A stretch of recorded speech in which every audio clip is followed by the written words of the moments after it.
Hello नमस्कार दोस्तों, कैसे आप लोग। आशा करते हैं आप लोग अच्छे होंगे। देखिए, अगर आप लोगों ने भी यहाँ पर बीएसएससी ऑफिस अटेंडेंट में फॉर्म भरा है तो इसके एग्ज़ाम डेट के बारे में आज हम यहाँ पर बात करने वाले हैं कि इसका एग्ज़ाम कब लिया जाएगा। इसको हिंदी में बिहार कार्यालय परिचारी भी बोलते हैं। अगर आप लोगों ने बिहार कार्यालय परिचारी का फॉर्म भरा था तो इसका एग्ज़ाम का आप वेट करे होंगे कि इसका एग्ज़ाम कब होगा और उसी हिसाब से आप तैयारी करे होंगे। तो जैसा कि आप जानते हैं कि अभी इसका एग्ज़ाम नहीं होने वाला, ठीक है। जनवरी 2026 में इसका एग्ज़ाम नहीं होगा। इसका एग्ज़ाम कब होगा? आपका मार्च में, ठीक है। मार्च 2026 में इसका एग्ज़ाम आपको देखने को मिलेगा बीएसएससी ऑफिस अटेंडेंट का। अब ये जो मार्च 2026 में बीएसएससी ऑफिस अटेंडेंट का एग्ज़ाम होगा, ये प्रीलिम्स होगा। ये क्या होगा? प्रीलिम्स, ठीक है। तो यहाँ पर जो है ये फर्स्ट स्टेज का एग्ज़ाम होगा। एक एग्ज़ाम देने के बाद फिर आपको मेंस भी देना होगा, ठीक है। इसमें मेंस एग्ज़ाम भी देना होगा। ये चीज़ यहाँ लिखा हुआ है, मैं आपको यहाँ पर बता देता हूँ। देखिए, यहाँ पर इन्होंने साफ साफ लिखा है कि यहाँ पर बिहार कर्मचारी चयन आयोग में 40,000 से ज़्यादा अगर आवेदन प्राप्त होते हैं तो यहाँ पर सबसे पहली बात तो एक एग्ज़ाम कराया जाएगा, परीक्षा ली जाएगी, ठीक है। और यहाँ पर ये लिखा गया है कि प्रारंभिक परीक्षा एक से अधिक चरणों में आयोजित की जाएगी। मतलब एक से ज़्यादा शिफ्ट में आपका आयोजित किया जाएगा। विभिन्न चरणों में परीक्षा आयोजित किए जाने की स्थिति में परीक्षा परिणाम प्रक्रिया स्वीकार की जाएगी। तो आपको तो पता है कि यहाँ पर लाखों में फॉर्म भरा है, ठीक है। बिहार ऑफिस अटेंडेंट जो है, बीएसएससी ऑफिस अटेंडेंट या बिहार कार्यालय परिचारी जिसको बोलते हैं, यहाँ 40,000 क्या है, यहाँ तो लाखों में फॉर्म गिरा है। सभी बच्चों को पता है। लिखित परीक्षा जो है आपका ऑब्जेक्टिव होगा। लिखित परीक्षा के माध्यम से जो है यहाँ पर 5 गुना के बराबर अभ्यर्थी को चयन मुख्य परीक्षा के लिए किया जाएगा। देखिए, यही चीज़ मैं आपको बताना चाहता था। अब इस चीज़ को थोड़ा ध्यान से समझिएगा, नहीं तो आगे चल के आपको बहुत दिक्कत होगा। अभी सबसे पहले आप एग्ज़ाम दीजिएगा, एक आप जो ये प्रथम चरण की परीक्षा दीजिएगा, ठीक है। यहाँ पर जो है प्रारंभिक परीक्षा आप दीजिएगा, जिसको प्रीलिम्स बोलते हैं। उसके बाद यहाँ पर जो है 5 गुना अभ्यर्थी को मेंस एग्जाम के लिए बुलाया जाएगा, ठीक है। 5 गुना अभ्यर्थियों को यहाँ पर मुख्य परीक्षा के लिए बुलाया जाएगा। देखिए, लिखा है ना, मुख्य मतलब होता है मेंस, ठीक है। ये मेंस एग्जाम होगा और पहला जो है आपका प्री एग्जाम होगा। तो आपको 2 एग्जाम देने होंगे, तब जाके आपका वहाँ आगे जाकर सिलेक्शन होगा। तो इसका जो एग्ज़ाम आपको देखने को मिलेगा मार्च 2026 में प्रीलिम्स देखने को मिलेगा। फिर आगे कब मिलेगा ये पता नहीं, बहुत लेट एग्जाम थोड़ा होता है। इसका जो यहाँ पर सिलेबस है, टोटल इसमें 100 क्वेश्चन होंगे। कितने? Total 100 question. हर एक क्वेश्चन 4 नंबर का, मतलब कि 400 मार्क्स का आपका यहाँ पर एग्जाम होगा। लेकिन इसमें नेगेटिव मार्किंग भी है। क्या है? Negative marking. अगर आप एक क्वेश्चन गलत करते हो तो 1 मार्क्स कट जाएगा। जैसे कि मान लीजिए कि आपके टोटल 100 क्वेश्चन है, ठीक है। मैं आपको एक एग्जांपल बताता हूँ। टोटल आपके पास यहाँ पर 100 क्वेश्चन है। अब इसी 100 क्वेश्चन में से आप 100 क्वेश्चन में से मान के चलिए कि पूरा 100 क्वेश्चन बना देते हैं। कितना बना देते हैं? पूरा 100 क्वेश्चन। लेकिन उसमें जो आपका करेक्ट होता है, ठीक है, आपका जो सही होता है, मान के चलते हैं कि 70, कितना? 70 सही होता है, 70 क्वेश्चन। तो 30 क्वेश्चन तो गलत हो गए।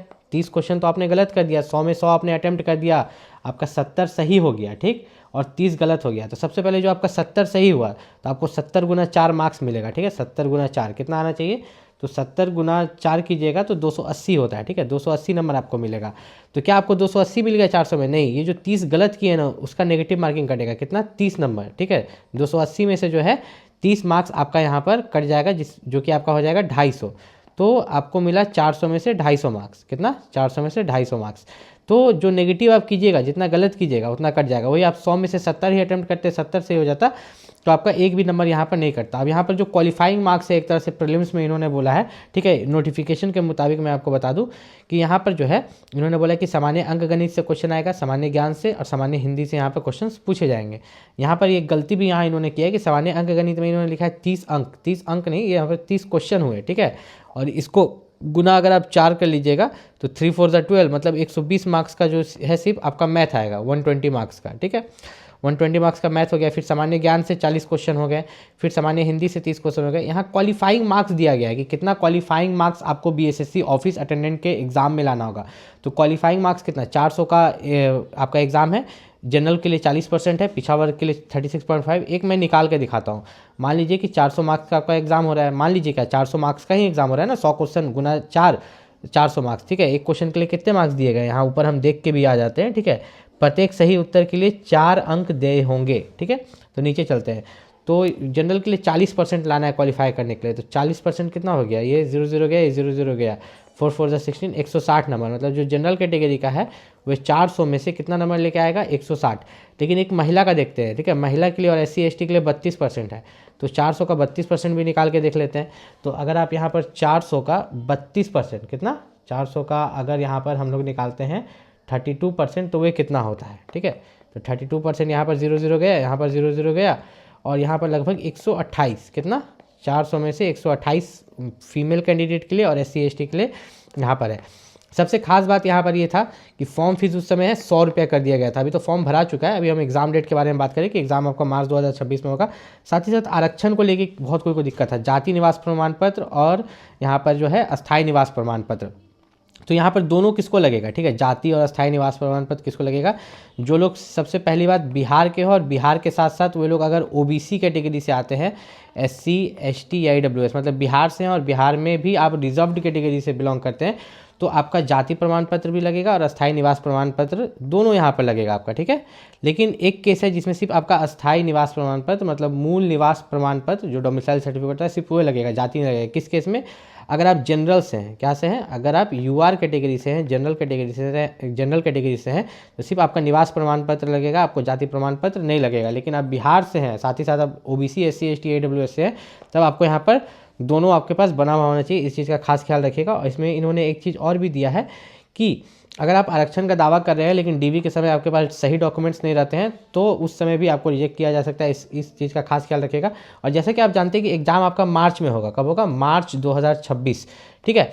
ये भी संभावित डेट है, मार्च 2026 में भी एग्जैक्ट डेट नहीं निकाला गया। जो मैं यहाँ बोलता हूँ वो क्लियर बोलता हूँ, ऐसे नहीं मैं बोल दूँगा कि एकदम मार्च में ही होगा, नहीं, मार्च 2026 जो है आपका संभावित डेट है कि BSSC ऑफिस अटेंडेंट का आपका एग्ज़ाम लिया जाएगा, ठीक है। और साथ ही साथ मैं यहाँ पर एक चीज़ आपको बता देता हूँ ये जो एग्ज़ाम है तो इसके लिए जो सबसे बेस्ट बुक है, ठीक है, BSSC ऑफिस अटेंडेंट के लिए जो सबसे बेस्ट बुक है उसका लिंक मैंने इस वीडियो के डिस्क्रिप्शन में दे दिया, वहाँ से जाके आप BSSC ऑफिस अटेंडेंट का जो एग्जाम है उसकी तैयारी कैसे करें। देखिए उसकी तैयारी करने के लिए सबसे मेन होता है कि आपके पास कोई एक बुक होना चाहिए और वो बुक किस चीज का होना चाहिए, प्रीवियस ईयर क्वेश्चन पेपर का, ठीक है, PYQ शॉर्ट में बोलते हैं। तो सबसे पहले एक बुक आप खरीदिए प्रीवियस ईयर क्वेश्चन पेपर का जिसमें पिछला साल का क्वेश्चन पेपर का सेट हो, उसको आप सॉल्व कीजिए, ठीक है। उसको सॉल्व करने के बाद जब आप previous year question paper solve कर लेते हो उसके बाद ज़्यादा से ज़्यादा आपको मॉक टेस्ट लगाना है, ठीक है, प्रैक्टिस टेस्ट लगाना है। वो भी आपको कोशिश कीजिए बुक में ही लगाने का, क्योंकि आप देखते हैं कि BSSC ऑफिस अटेंडेंट का जो एग्जाम होता है वो आपका OMR पर होता है। तो ज़्यादा आप यहाँ पर बुक में ही प्रैक्टिस टेस्ट लगाएंगे तो ये ज़्यादा अच्छा होगा।